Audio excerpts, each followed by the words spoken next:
Soy Enrique Fowler Newton, se pronuncia así, Fowler Newton, ¿no? Como cowboy. Contador público, ex profesor de esta facultad. ¿Y por qué empecé la carrera en esta facultad? Bueno, fue una mezcla de algo que me pareció interesante y algo que me pareció me posibilitaría la obtención de ingresos que en esa época no eran demasiado abundantes en mi casa. O sea que hubo una mezcla de cuestión de conveniencia y cuestión que me pareció útil. Y además venía del secundario en una escuela comercial, la número 5, José de San Martín, y bueno, se daban una serie de circunstancias que hacían aparecer como por lo menos conveniente que eligiera esta facultad para proseguir con mis estudios. Con el plan E, que digamos fue una consecuencia del accionar de William Leslie Chapman como decano de la facultad. Si no recuerdo mal, Chapman fue decano entre 1958 y 1962. El anterior era el D y era un poquito más complicado. Es decir, Chapman hizo una serie de innovaciones en la facultad, porque hasta donde yo recuerdo fue el primero que buscó una integración entre lo que se llamaba la teoría y los, entre comillas, trabajos prácticos. Yo los llamaría ejercitaciones, ¿no? Porque antes, con el plan D, lo que ocurría es que había profesores que daban clases de las llamadas magistrales, donde se trataba lo que se ha dado en denominar teoría.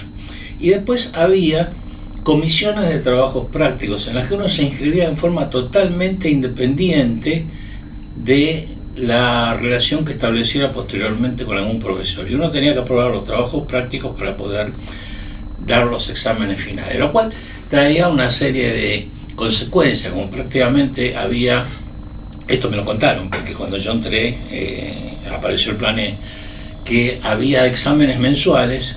Entonces los profesores se encontraban mes a mes con estudiantes a los que no conocían, y los estudiantes daban los trabajos prácticos en algún momento y daban el examen en otro momento, y no había una integración. Entonces Chapman hizo, creo yo, la primera experiencia en juntar las dos cosas a través de lo que se llamaron cursos experimentales, cuando él era titular de contabilidad. Los cursos experimentales consistían en que había 4 cursos, cada uno de los cursos tenía 4 ayudantes y había 100 por curso, 100 alumnos por curso, y entonces había 25 en cada una de las comisiones, lo cual permitía una relación entre docente y alumno bastante buena. El inconveniente era que entrar en esos cursos era bastante difícil. Yo logré entrar en el segundo cuatrimestre de 1963, o sea, el segundo cuatrimestre de mi carrera, porque recién ahí empecé, digamos, a sumar puntos para los promedios, que después, una vez que uno sumaba puntos para el promedio, ya era fácil entrar en el curso que uno elegía. Y bueno, esa práctica de lo que se llamaron entonces cursos experimentales después se fue difundiendo, y creo que hoy se aplica en casi todas las asignaturas en las que hay algo de ejercitación o de lo que llamamos práctica. Bueno, yo diría Héctor Alegría en Derecho Privado 4, que era concursos, quiebras. Vamos a ver. Tenemos ciclo contable,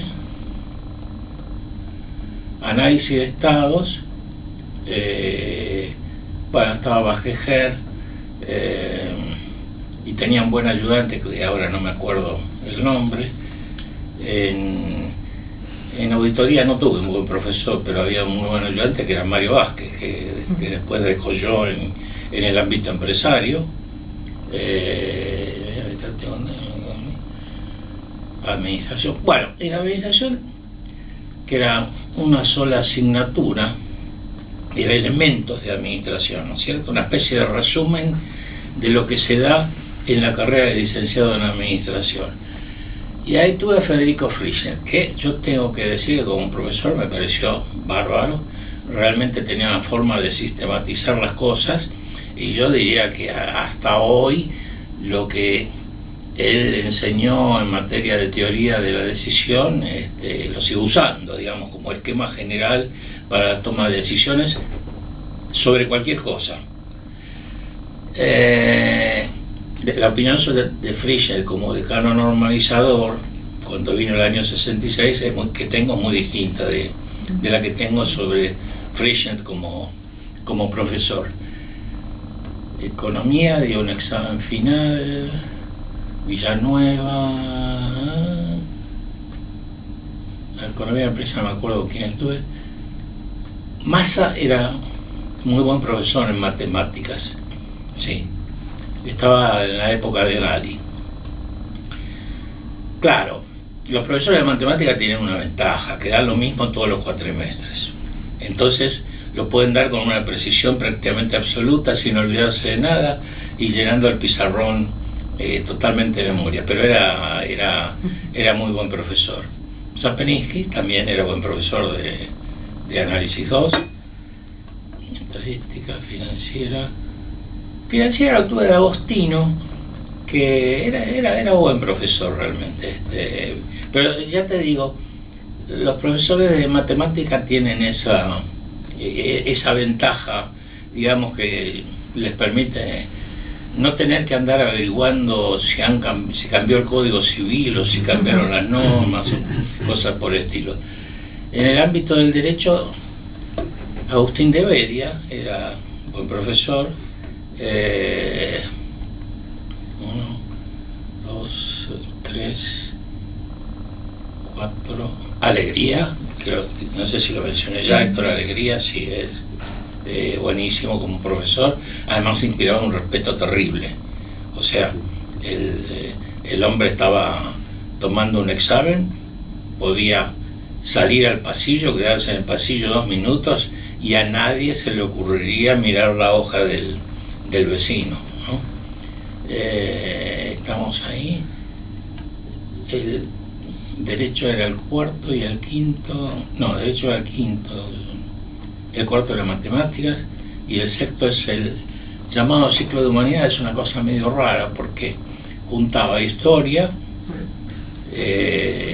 historia 1, historia 2, con lógica, que bueno, yo no le veo tanto la relación como para juntarlos en el mismo departamento. Aprovecho si mirando está algún estudiante, decirle: estudien lógica, y traten de en la práctica sacar las cosas a través del razonamiento y no a través de la memorización de lo que leen en los libros, o peor, de lo que leen en un determinado juego de normas, sea sobre lo que fueren las normas. Bueno, en Historia 1 tuve un caso raro. Era el primer cuatrimestre del 63 y yo no había entrado en ninguna asignatura. Es decir, se acababa de establecer el sistema de tarjetas perforadas. Uno depositaba las tarjetas perforadas en un buzón y si tenía suerte lo asignaban a un curso. Algunos amigos salieron con Bagú, Sergio Bagú. Y él, el primer día de clase, dijo: bueno, yo admito oyentes, ¿no? Y claro, uno recién acaba de entrar, ¿qué es esto de oyente? ¿Y cómo funciona? Bueno, él le explicó que terminado el cuatrimestre le hacía una planilla con lo que habían ocurrido como oyentes y dado las correspondientes pruebas, y la presentaba y solicitaba que se le convalidara. Y bueno, yo lo hice y después tuve que ver las vicisitudes de si eso se aprobaba o no se aprobaba. Fue la primera vez que yo fui a mirar una reunión del Consejo Directivo de la Facultad, donde había 4 estudiantes que estaban a favor de la convalidación, 4 profesores que estaban en contra de la convalidación y una graduada, Nelia Mufatti, que estaba en contra de la convalidación. Y recuerdo que en algún momento uno de los profesores, creo que era Dino Yarach, dijo, además, además de los otros argumentos para rechazar la convalidación, dice, bueno, además todo el mundo cuando se escribe tiene una papeleta y en la papeleta está claramente dicho que hay que estar en un curso para recibir una nota. Y yo ahí me di cuenta, le susurré a uno de los estudiantes, este año fue con tarjetas perforadas. Entonces él expuso ese argumento y Dino Yarach cambió de posición. Dijo, no, si no estaba la papeleta para leer, no, entonces está bien. Y salió 5-4 a favor. Después, el segundo año, en Historia 2, mejor dicho, estaba Barba. Pero no venía nunca, ese era un problema. Además, más o menos se sabía que cuando tomara un examen iba a dejar que cada uno escribiera de lo que quisiera, cosa que finalmente ocurrió.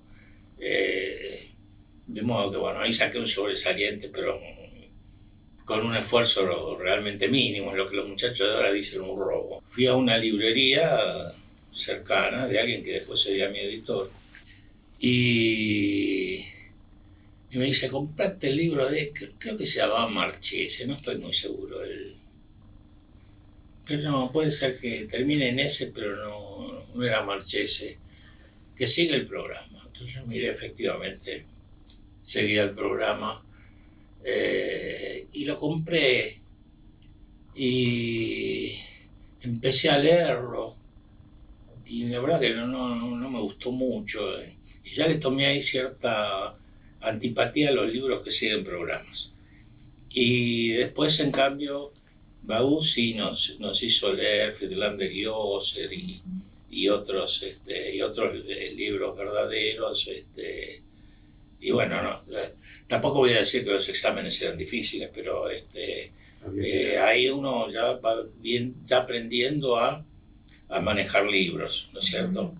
Del mismo modo que yo veo que hay a veces una queja, yo miro a veces esa que dice un grupo de Facebook que se llama Hubo Recomendaciones de Profesores, no sé, que a veces se critica que no hay precisión en la identificación de la parte que hay que leer de cada libro con respecto a cierto punto. Y bueno, cuando yo estudié no existía esa precisión.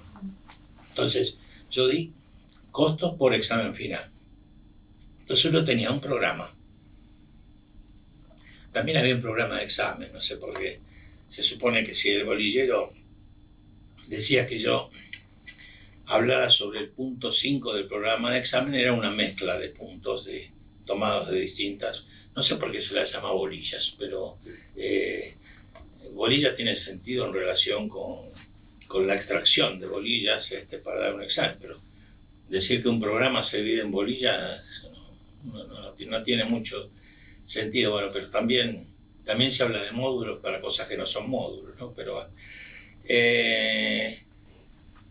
entonces tenía eso y decía bibliografía, y había una lista de 5 libros. Lorenz, Neuner y otros 3 más. Entonces uno más o menos sí sabía que la mayoría de las cosas estaban en Neuner y Lorenz, miraba, relacionaba y por ahí quedaba un tema colgado, y uno decía, che, esto de inactividad de la instalación, ¿dónde se lee? Entonces te decía, eso está en el libro de Dor, Ingram y Ladd. Entonces uno iba, más o menos completaba todo, y uno esperaba que el profesor que le tomara examen siguiera criterios parecidos a los que uno habría aplicado. Es decir, o sea, habría temas que con lo que decían Neuner y un poco de Lorenz, yo ya me consideraba como conocedor del tema, conocedor a los efectos del examen, ¿no? Ahora, si me tomaban algo y decían, bueno, ¿y qué dicen Dor, Ingram y Ladd sobre este tema? Bueno, chao.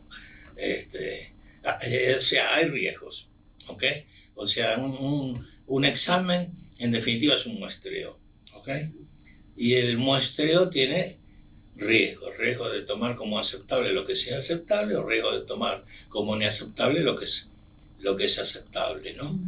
Y lo que, digamos, un poco la experiencia esa fue que la búsqueda de información es parte del proceso de aprendizaje. Entonces, uno no debería quejarse de que no le dicen que para esto hay que leer las páginas 574 a 577.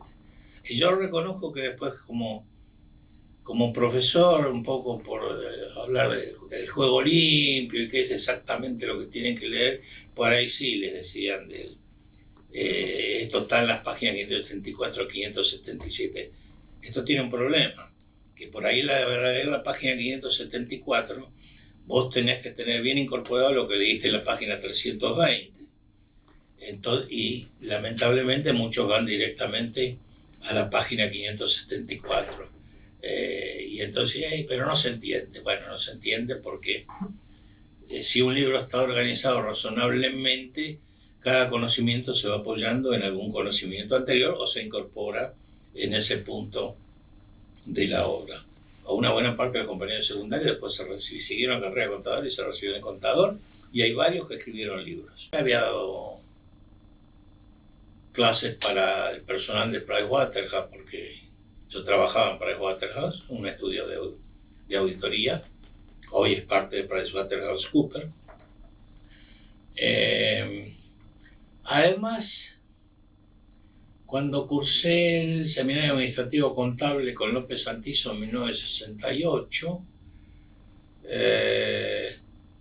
él sabía que yo trabajaba en Price y que un compañero de Price y amigo, Roberto Petrúngaro, ya fallecido, también.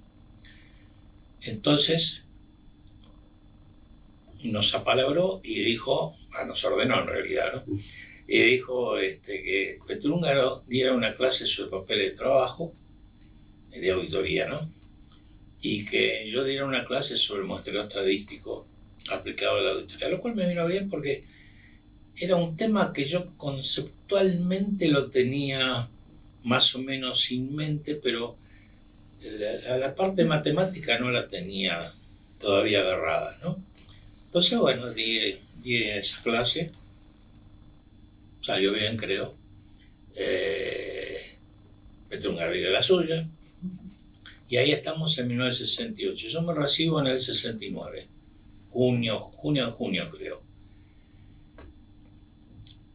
Y digo, esto yo creo que lo puedo hacer, ¿no? Entonces, como estaba en Price, aproveché para ir a verlo a Chapman, que era socio, y le digo, me gustaría entrar a ser ayudante, bla, bla, bla. Y me dice, bueno, está bien, yo le aviso. Entonces, en el segundo cuatrimestre no pasó nada, pero para el primer cuatrimestre de 1970 entré como ayudante de segunda interino de honores en auditoría. ¿Ok? Así que ahí, digamos, arranqué en la facultad. En el 71 hubo un concurso de ayudantes. Era un concurso que hubo 140 postulantes y había 10 cargos. 5 de ayudante de primera y 5 de ayudante de segunda. Y a mí me designaron ayudante de segunda, lo cual quiere decir que entré entre el sexto y el 10º puesto. Pero eso era para contabilidad 1 y 2. Muy bien. Y ahí eso era por 2 años, ¿no? Entonces ahí duré 2 años. ¿Por qué? Porque vino Cámpora, puso a Puigros, jefe montonero, sí, al frente de la universidad. Pusieron a algún amigo, Esbarra Mitre, en la Facultad de Ciencias Económicas, y a los que estábamos en algún estudio internacional nos echaron a todos.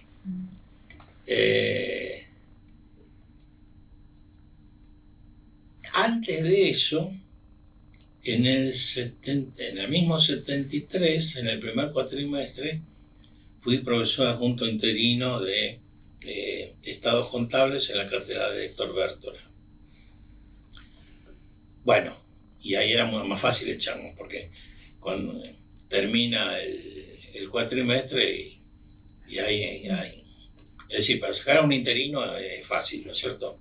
Sí, lo que sí me acuerdo fue de un cartel que salió en la facultad que decía se van a la, y estaba una lista donde curiosamente fui omitido, no sé por qué, pero bueno, ahí aparecía, no sé, Chapman, Bértola, etcétera, ¿no es cierto? Después en el 76 fui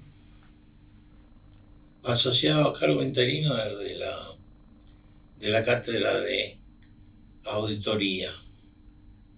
Pero como había algunas cositas que no me gustaban, creo que estuve un año solamente, y después me fui.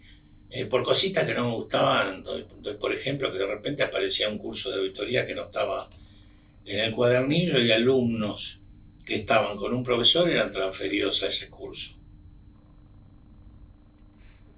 ¿Qué sé yo?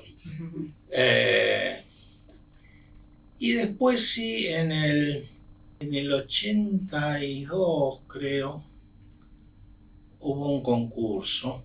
Después hubo un decano interino que me dijo déjese de jorobar y me hizo volver, ¿no? Cayetano Licciardo. Pero después en el 82, ahí hubo un concurso ahí.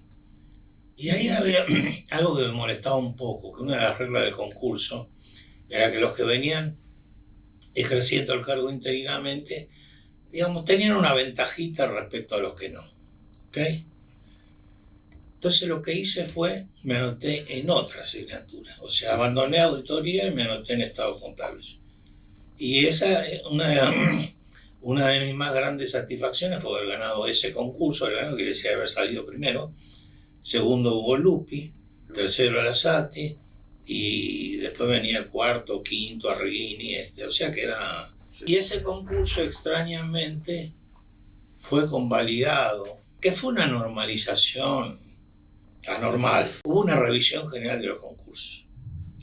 Entonces, si vos mirabas qué concursos habían sido convalidados y cuáles no, veías que estaban convalidados todos los que después iban a votar por el decano que salió en las elecciones, pues en el claustro de profesores, ¿no? ¿Y por qué digo que el mío fue raramente convalidado? Bueno, porque fue convalidado. Ahora, ese concurso era un concurso de titulares y al mismo tiempo de asociados. O sea, había designaciones de titulares y designaciones de asociados. Fue el mismo jurado. Fue el mismo tema de oposición. Y el de titulares fue aprobado y el de asociados no. Entonces ahí me quedé pensando, bueno, ¿y por qué este? Y bueno, después pude averiguar que a los otros dos que salieron en el concurso les habían ofrecido, pero habían rechazado, ser candidatos en la lista que apoyaba a Oscar Shuberov. Así que esa es mi explicación, mi interpretación de por qué ese concurso fue aprobado. Pero podía haber sido no convalidado en forma totalmente arbitraria, y eso sucedió con otros concursos. Además había una persona que estaba como, digamos, revisor en 6, 7, 8 concursos de distintas asignaturas, ¿no? De todos modos, más adelante me peleé y me fui. En el año 89 había otro concurso, me anoté y más o menos era por la misma época en que había renovación de autoridades, y como no me gustaron las autoridades que salieron allí, me fui. Es decir, me pareció más productivo seguir escribiendo que estar en la facultad, ¿no? Eso en la UBA, después estuve un año en La Plata en el año 72. Ellos tenían un régimen llamado de incompatibilidades, ¿no? Digamos, o sea, tantos puntos por estar en la UBA, tantos puntos por estar en la Universidad de La Plata y tantos puntos por trabajar en el sector privado. Entonces sumaban y le daba por encima de cierto tope. Entonces me dijeron, no, usted para seguir en La Plata tiene que abandonar su trabajo o abandonar la UBA. No, chao, abandonar la Universidad de La Plata, listo. También estuve en la UAD un año. El criterio general que yo apliqué para aceptar o rechazar, digamos, ofrecimientos de desempeño docente era: esto está mal pago, entonces el lugar donde yo lo hago y lo puedo hacer gratis es la UBA. El resto ya aplicó criterios más estrictos. ¿Okay? La primera elección, la lista azul por la que yo fui consejero, ganó cómodamente, algo así como 62-38, una cosa por el estilo. La titularidad era la lista blanca. Si todavía Franca Mora no se había metido mucho en el tema. Ahora, después cuando Franca Mora se fue metiendo en el tema, prácticamente absorbió lo que quedaba de la lista blanca y empezó a ganar. No me acuerdo bajo qué denominación las elecciones de consejeros, y bueno, creo que lo sigue haciendo. Bueno, había cosas en que coincidíamos y cosas en que no coincidíamos. En general, en los temas docentes coincidíamos por ahí. Había temas más discutibles, como por ejemplo si esas son una especie de prácticas rentadas que la facultad daba a terceros. Exacto, sí. Bueno, si eso tenía que ser designado directamente. Pero digamos, fue una época grata. Con algunos decanos por ahí estábamos más de acuerdo que con otros. Y lo que no estoy muy seguro es que después se agregó una especie de representante del gremio, pero del personal no docente. Y ahí no lo veo realmente, que poner a esa gente en el trance de opinar sobre la designación de un profesor o sobre temas docentes. Eso realmente, qué sé yo, que vayan y que opinen sin votar me parecería una cosa bastante razonable, ¿no? Pero no, yo creo que tripartito está bien, que los profesores sean mayoría está bien, y yo te diría que, no sé, si yo lo reorganizara por ahí podría cambiar algún número, pero es 844 si sigue siendo, me parece que es una cosa razonable. Y bueno, eso se recuperó en 1958. O sea, vos tenés la reforma en el año 18, el golpe del 43, Perón, y ahí a la miércoles con el gobierno tripartito, ¿sí? Y después de la Revolución Libertadora, y cuando ya estaba Frondizi, vuelve el gobierno tripartito. Bueno, después viene Onganía y Frischnet, y no me acuerdo quién era que estaba en la universidad. Bueno, y después después del 83 se recupera, ¿no? Hay un tema también. Un día va Francisco de Lich, que era el rector normalizador, ¿no?, al Consejo Profesional, y habla de la normalización y de algún modo pide ayuda al Consejo para este tema. Entonces el Consejo dice, bueno, permitamos la inscripción de graduados en el claustro de la facultad, que esa inscripción se haga en el consejo. Y Delitzsch no dijo que no.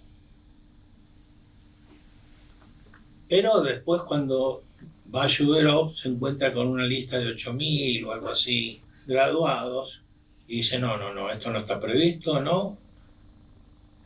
Y en cambio los que eran socios del colegio, yo ya había dejado de serlo, los que eran socios del colegio, alguno de ellos me dijo, yo aparecí en el claustro de graduado de la facultad y no sé cómo.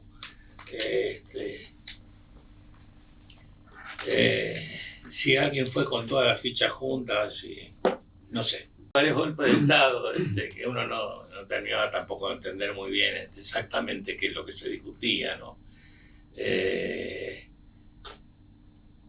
Después, yo supongo que después Franja Morada habrá tomado más predicamento. Una vez me encontré en un aeropuerto con un profesor de lo que era la lista mayoritaria de profesores y él me dijo, a mí me vinieron a ver tipo Franja Morada y me dijeron, usted tiene que votar así. Y bueno, no estaba muy contento. Es alguno de los que mencioné hace un rato. Yo después que me recibí, escribí algunos artículos. Hubo quienes me incitaron a escribir algo un poquito más largo. Yo le dije que había una clase de muestreo estadístico en el curso de los pesantizos. Bueno, creo que fue en el segundo cuatrimestre del 69, o sea, cuando ya me había recibido. Y los pesantizos me llama y me dice, mire, con Panaggi vamos a dar un curso sobre muestreo estadístico en el Instituto de Auditores Internos. ¿Quiere participar? Digo, bueno, está bien. Después, los pesantizos se borró. Quedamos Panaggi y yo, y después Panaggi se borró. Yo di el curso. Y se lo comenté a Chapman. O sea, en una charla salió el tema y se lo comenté. Y él me dijo, ¿usted no escribiría un librito sobre esto para Ediciones Macchi? Bueno, no sé si lo contesté en el momento, pero lo pensé y sí. Y ese lo escribí en 1971 y salió a la calle en 1972. El libro lo miró López Santillo y lo miró Gali por la parte matemática. Tiene mi foto de aquella época, en la contratapa. Yo no escribo para. Vos no vas a encontrar ningún libro que siga un programa. Vas a encontrarse una similitud entre el primer tratado de auditoría y el programa de auditoría de 1976. Lo que pasa es que hubo un par de meses entre ambas cosas, entonces mis ideas sobre cómo ordenar algo se podían aplicar tanto a la escritura de un libro como a la organización de un programa. Fuera de eso, creo que de mis 28 libros vos no vas a encontrar ninguno que siga un programa. Ese libro un poco fue porque alguien me incitó, ¿no? Un día voy a dar una charla con Hernando Fortini, casualmente al Instituto de Auditores Internos, sobre una resolución de la Inspección General de Justicia que había salido en 1973, la 1, ¿no? Y Fortini, cuando terminamos de dar la charla, me dice, tendríamos que escribir sobre esto. No sé si le contesté en ese momento. Por otro lado, yo era, como comprador de libros o de suscripciones, cliente de Américo González, recientemente fallecido, que tenía Ediciones Nueva Técnica, él y un socio. Y cuando iba, él me decía, la gente quiere algo comentado sobre la resolución 1. Creo que yo no le contestaba, pero después que Fortinio me dijo eso, yo dije, bueno, el otro quiere publicar, vos querés escribir, hagámoslo. Y ahí salió la primera edición de un librito, era un librito realmente, ¿no? Era algo que no encaja con lo que yo hago actualmente, pero era comentarios sobre una norma específica. Bueno, de ese libro hubo 6 ediciones, pero la sexta ya fue un libro bien hecho, con 10 capítulos, etcétera, etcétera. Esa era una cosa bastante elemental, ¿no? Después, no sé en qué año fue esto, un día viene Carlos Eslose, compañero de Praga, amigo, me dice, Enrique, nosotros hasta ahora venimos escribiendo cosas chicas, ¿por qué no pensamos en un libro sobre auditoría? Bueno, veamos, hicimos un esquema, un bosquejo, un temario, y supimos entonces que alguien planeaba hacer un libro de auditoría con profesores del país. Y ahí sí, como lo teníamos medio pensado, que el cliente básico iban a ser los estudiantes, no los profesionales, dijimos, bueno, archivémoslo. Ahora, después en 1976, 75, en 1975, ahí ya tomé una decisión, llamémosla estratégica, de decir, voy a dejar de trabajar en Price y voy a escribir. Antes de tomar la decisión, llamé a Ediciones Contabilidad Moderna con editorial con la cual ya tenía contactos porque escribía artículos y porque estaba en el comité de dirección de la revista de Administración de Empresas, ¿no? Entonces lo llamo al gerente general, le digo, mira, si yo hiciera un libro de auditoría, ¿cuánto quedaría para mí? Entonces me dice, a ver cuántas páginas tiene. Y ahí a lo bestia, porque dije 1200, ¿no? Y salió después de 1900. Y bueno, entonces la cifra era 14 veces, yo era gerente, el sueldo de gerente. Y digo, bueno, si lo hago en 6 meses, después tengo 8 meses más de ingresos similares y veremos. Y así nació el primer libro gordo, que se basó un poco en el esquema que habíamos hecho con Eslose, y después Eslose hizo el suyo. Yo no escribo para bibliografías. Y además, perdona, el hecho de haberme ido de la facultad me dio para mí una gran ventaja, y es que me quita la responsabilidad de tener que decidir si un libro mío va o no va en una bibliografía. Es decir, la responsabilidad esa queda en manos de otras personas. Y bueno, siempre está la situación de que también tenés que competir con algún profesor que hace un libro siguiendo un programa y que los alumnos de su facultad prácticamente están compelidos a utilizar ese libro. En el caso del Tratado de Auditoría y de los otros libros que yo hice con Ediciones Contabilidad Moderna, era una empresa que vendía mucho puerta a puerta, ¿ok? Entonces, y los vendedores tenían una comisión muy buena, que era un 30% del precio de tapa. También, eso también hay que señalarlo, ¿no? Que no había prácticamente copias xerográficas, vulgarmente denominadas fotocopias, o archivos PDF, que es un delito, ¿no es cierto?, que está previsto en la ley 11.723 y que remite al Código Penal.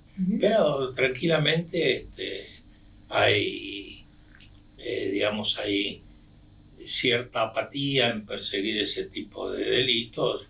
Los primeros fueron los libros gordos, ¿ok? Bueno, ahí también hubo un proyecto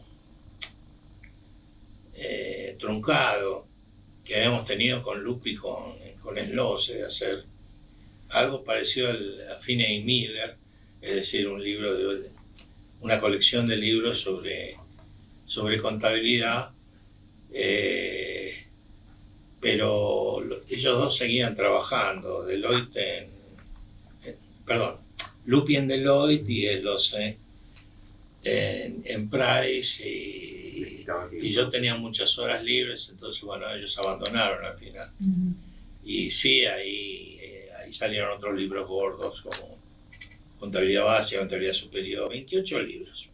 Algunos de ellos una edición, uno de ellos 8 ediciones, algunos un número intermedio. Si cada edición se considerara como un libro separado, serían 56, 58, una cosa entre 50 y 60, por el estilo. Ediciones cuando cambia el contenido. Que por empezar, cobrar sobre el impreso, no sobre la venta. Okay. Porque si no ocurre que yo dependería de la habilidad del editor para vender o no vender.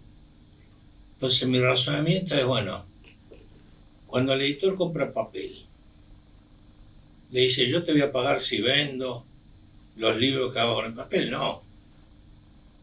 Le paga eso por un lado, y por el otro poner unas etiquetitas con mis iniciales a los libros como medida de control, ¿no? Yo creo que ahí,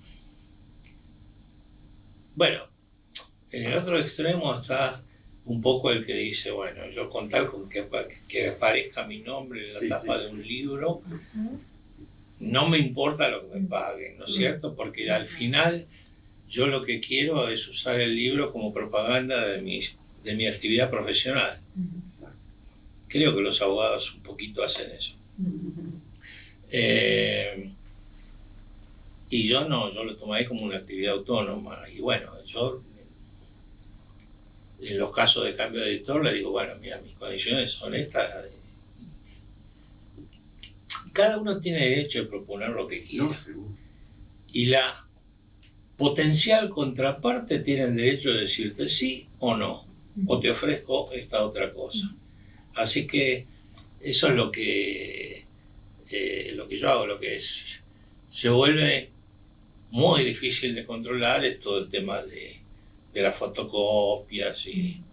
No, Mackie tenía ventas en el exterior, Contabilidad Moderna también. Después tuve trabajo con Mackie, pero con la ley Thomson Reuters uno dice, bueno, están en todo el mundo, debería, pero no ocurre que no es así. Quizás estén prefiriendo hacer libros con autores locales en otros países, la verdad que no lo sé. O tal vez sí, no sé, la verdad que habría que investigar un poco eso. Hay una parte en todo este tema de los autores y los editores, y es que hay aspectos incontrolables. Y si vos firmás un contrato con Ediciones Contabilidad Moderna y un día quiebra, entonces vos te encontrás con que tenés que reorganizar toda la colección para sacarlo, por ejemplo, con algún otro editor. Y también te encontrás con que un día a Macri le va mal y cierra.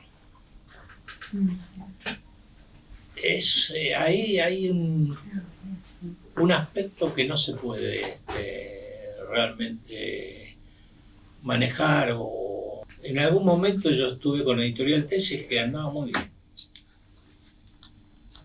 pero y teníamos un contrato del tipo de los que yo te dije. Ahora, un día Tesis lo compra una editorial colombiana. Entonces vienen y dicen, no, pero este contrato no podemos mantenerlo. Entonces digo, bueno, entonces rompamos el contrato. Pero ahí se pone muy difícil la cosa, porque vos no vas a poner un contrato diciendo, bueno, este contrato queda sin efecto si cambia el poseedor del paquete accionario de la editorial. Bueno, a lo mejor se podría, pero a mí nunca se me había ocurrido. Y bueno, ahí lamentablemente Contabilidad Moderna, que vendía muy bien, tuvo un problema financiero y quedó fuera del mercado. Lo que le pasó básicamente fue, ellos tenían revistas, no sé si se acuerdan, Derecho Fiscal, Legislación de Trabajo, Administración de Empresas y una más sobre aduanas, ¿no? Y no las imprimían ellos, sino que las mandaban a un impresor, y ese impresor hacía ese trabajo como un proveedor cualquiera. Y un buen día el impresor se empezó a atrasar. Ahora, atrasarse en una revista, en una época en que la gente la compraba porque dentro de la revista estaba la legislación, es un problemón. Entonces, ¿qué dijeron? Bueno, tengamos una imprenta. Y alguien dijo, bueno, no, un momento, pero si compramos esta imprenta o estas máquinas, mejor dicho, ¿no? En realidad no es que compraron una empresa ya hecha, ¿no? Sino máquinas. Nos va a sobrar. Vamos a hacer un X% para nuestras revistas y nuestros libros, y nos va a sobrar un montón, mucho más que el X%. Y dijeron, bueno, hagámoslo igual y vamos a conseguir clientes para la parte de imprenta. Y no los consiguieron en cantidad suficiente. Entonces empezaron a vencer los pagos de la máquina y bueno, al final todo el negocio se fue al diablo y ahí se me fue Contabilidad Moderna. Después Tesis se me fue porque vinieron los colombianos, Maki porque quebró y bueno, a hacerlo yo no lo voy a hacer, ¿no? En mi sitio tengo una pequeña, en mi sitio www.faularnewton.com.ar. A la izquierda hay un menú, dentro del menú dice libros y ahí hay información sobre los libros, incluyendo una estadística de los más vendidos, ¿no? El total son 300.000, una cosa por estilo. Y dentro de eso el número mayor es contabilidad básica. Hay que ver que, excepto por auditoría, de los libros gordos, contabilidad básica es el primero que salió, ¿no? Pero los que más están son contabilidad básica, cuestiones contables fundamentales, contabilidad superior, contabilidad con inflación, análisis de estados, auditoría. Tengo un diccionario también de contabilidad, auditoría y algunos otros, ¿no? Y yo te diría que están en las bibliografías, ¿no? Ahora, uno no sabe si eso es algo sustancial o algo formal, en el sentido de que vos te encontrás en el sitio que yo te mencioné hace un rato, recomendaciones como anotate con la profesora tal porque te explica todo en clase y solamente te toman en el examen lo que explica en clase. Bueno, hay la tentación de no leer que se le introduce al estudiante, es evidente. El Es decir, una cosa que uno entiende es que un estudiante puede decir, bueno, ahora quiero probar, después que termino la carrera lo estudio, pero la práctica indica que mucho de eso que se dice lo estudio después nunca llega a estudiarse. Y también otra cuestión es que por ahí no se tiene en cuenta o no tiene uno en cuenta que cuando uno llegue a cierta asignatura va a precisar los conocimientos de una asignatura anterior. Entonces el que da auditoría, habiendo aprobado fácilmente, sin estudiar mucho, contabilidad, se encuentra con un problema. Es decir, yo no sé si hay alguna estadística sobre porcentajes de aprobado en contabilidad y porcentajes de aprobado en auditoría, pero me jugaría que el porcentaje de aprobados en auditoría es mucho más pequeño que el otro, ¿no? Así que bueno, ahí eso también tiene un poco que ver, creo yo, esta costumbre, digo, ¿no? De dejar cosas sin estudiar, con que no todo el mundo ha leído bien, no todos los estudiantes han leído bien el plan de estudios. Yo les sugeriría a los estudiantes que una de las primeras cosas que deberían hacer cuando entran a la facultad es conseguirse el plan de estudios, mirar las relaciones entre las distintas asignaturas. Es decir, las asignaturas previas no están porque sí, no están para que la carrera se desarrolle en 5 o 6 años, sino porque están en general porque se necesitan. A veces, de acuerdo con la estructuración del plan de estudios, puede ocurrir que por poner más asignaturas comunes a distintas carreras termina saliendo algo rarísimo, ¿no es cierto? Por ejemplo, ¿qué precisa un licenciado en economía en materia contable? Bueno, se precisa saber bien cuáles son los elementos de los estados financieros, cuáles son los criterios básicos de evaluación o de medición contable, digamos lo que yo llamo cuestiones contables fundamentales. Y análisis de estados, para ver qué hace con esa información que tiene. Y qué es lo que yo vi en algún plan de estudio, y si no me equivoco en el de acá, es que les hacen hacer asientos. Contabilidad básica, ¿no? Eso no tiene ningún sentido. Dejen que los asientos lo hagan los que sepan. Porque una cosa es la contabilidad y otra es la teneduría de libros. Entonces dejen que los asientos los hagan los que sepan, tomen la información como toman otras informaciones y léanla y úsenla racionalmente. Pero leerla y usarla racionalmente hay que tener conocimiento qué es un activo, qué es un pasivo, qué es un resultado, etcétera, etcétera, etcétera, qué es un valor corriente, qué es un costo histórico, etcétera, etcétera, etcétera. Dentro del perfil de graduado, vos tenés la necesidad de conocer bien las cuestiones que tienen que ver con las incumbencias. Una incumbencia existe cuando una norma dice, para hacer tal cosa se precisa tal título. ¿Ok? En realidad, quizás más que una incumbencia, es una prohibición para los que no tienen ese título. ¿Ok?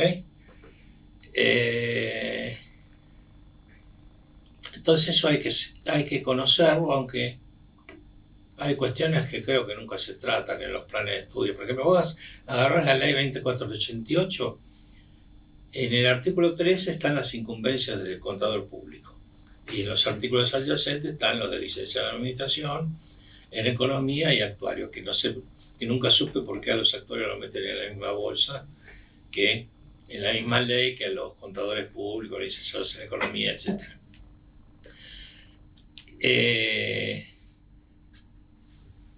Bueno, lo que está ahí, el contador tiene que saber cómo hacerlo. ¿Por qué? Y entre otras cosas, porque el contador debería estar al servicio del público. Fíjense que el contador público es una de las pocas carreras en la que se destaca la palabra público, escribano público. O sea, ¿por qué? Porque hacen informes dirigidos al público. Un informe de auditoría sobre un juego de estados financieros no es para el empresario, no es para la empresa, es para que la empresa lo pueda exhibir ante el público. Entonces las cosas hay que saberlo. Si está bien contemplado todo, no sé, la ley habla de liquidación de averías. Yo no recuerdo haber cursado nada que tenga que ver con la liquidación de averías. Más aún, diría que no estoy muy seguro de que esa incumbencia se respete, ¿no? Y después están las otras cosas que no surgen de incumbencia, sino de lo que la sociedad espera. Es decir, el público, digamos, espera razonablemente que un contador lo asesore sobre cuestiones que tienen que ver con el manejo de su patrimonio o para ocupar tal o cual gerencia dentro de una estructura, pero no es que la ley diga para ser gerente de finanzas de tal empresa se precisa ser, pongámosle, contador público o licenciado en la administración. Pero bueno, esas cosas también tienen que considerarse. Entonces es bueno entender por qué están las cosas en los planes de estudios. Y yo diría también que hay algo que se puede mirar, que está disponible para el público, y es el trabajo especial que hizo el CODECE, el Consejo Decano de Ciencias Económicas, que sirvió de base para la aprobación de los contenidos mínimos por parte del Ministerio de Educación. O sea, no todas las carreras tienen un contenido mínimo fijado por el Ministerio de Educación, pero esta sí, está en la Ley de Educación Superior, ¿ok? Las tareas de los contadores, bueno, no tengo una definición de inteligencia artificial, pero supongamos más o menos que está vinculado con la capacidad de reproducir la conducta humana en algunos aspectos. Quizás hay elementos de inteligencia artificial cuando uno hace una planilla de Excel, porque le encarga a la planilla que haga cálculos, comparaciones, que ponga avisos o no ponga avisos en base a la información que en su momento se le introduzca. El tema es qué decisiones que toma un contador público serían susceptibles de ser hechas por una máquina. Y ahí vos tenés decisiones rutinarias que tal vez sí,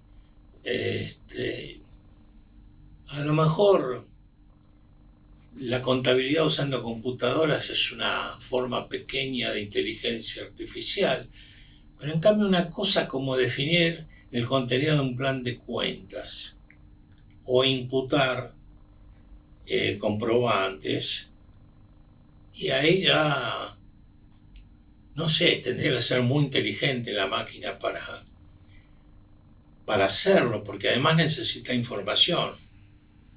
Es decir, ¿qué tendría que hacer la máquina? Leer esto, a ver, mira, esto es una mercadería que vamos a revender y entonces la imputo a mercadería de reventa, o esto es una máquina que tendríamos que activar y después ir computando una depreciación a lo largo del tiempo. No sé si lo podría hacer tan fácilmente porque tiene que leer. Quizás hay cosas que faciliten la computadorización de algunas cosas, como la utilización de Extended Business Language, XBLR. Ahí porque si vos haces análisis de estado, digamos, ¿no?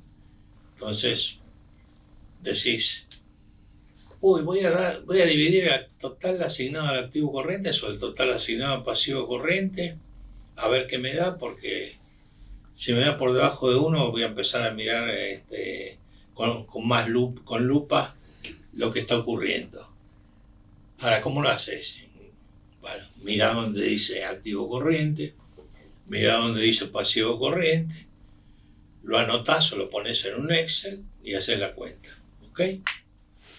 Con XBRL vos podés tener estados financieros en un formato tal que va a haber lo que se llaman tags, una marca antes y una marca después del importe del activo corriente. Supone que en tag sea la palabra activo corriente. Y después viene otro que es una barra, que quiere decir que ahí se acaba lo de activo corriente, y eso ya es susceptible de ser leído por una computadora. Bueno, ahí hay un poquito de computadorización. Ahora, si eso llegara a amenazar, y algo le puede quitar, del mismo modo que los que a lo mejor no sabían contabilidad, pero sabían teneduría de libros, hacían asientos, entonces hacían el asiento en un libro diario y tomaban después cada uno de los renglones lo ponían en una cuenta en un libro mayor. Bueno, hoy cómo se hace, lo introducís por computadora, no va a un diario, no va ni a un mayor, va a una base de datos.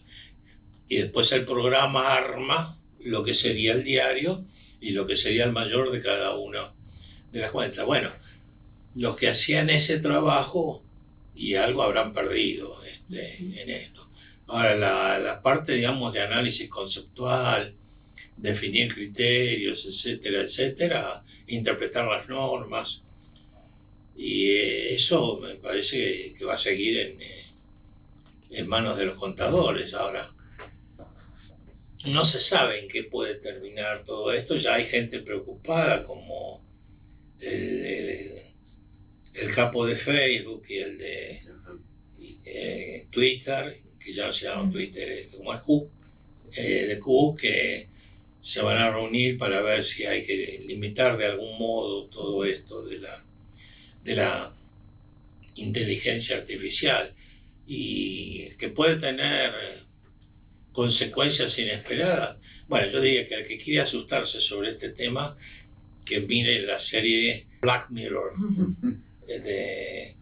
Son 25 capítulos de varios años, y en los 25 debe haber 15 o 20 que se refieren a la aplicación de inteligencia artificial o de cosas parecidas, ¿no?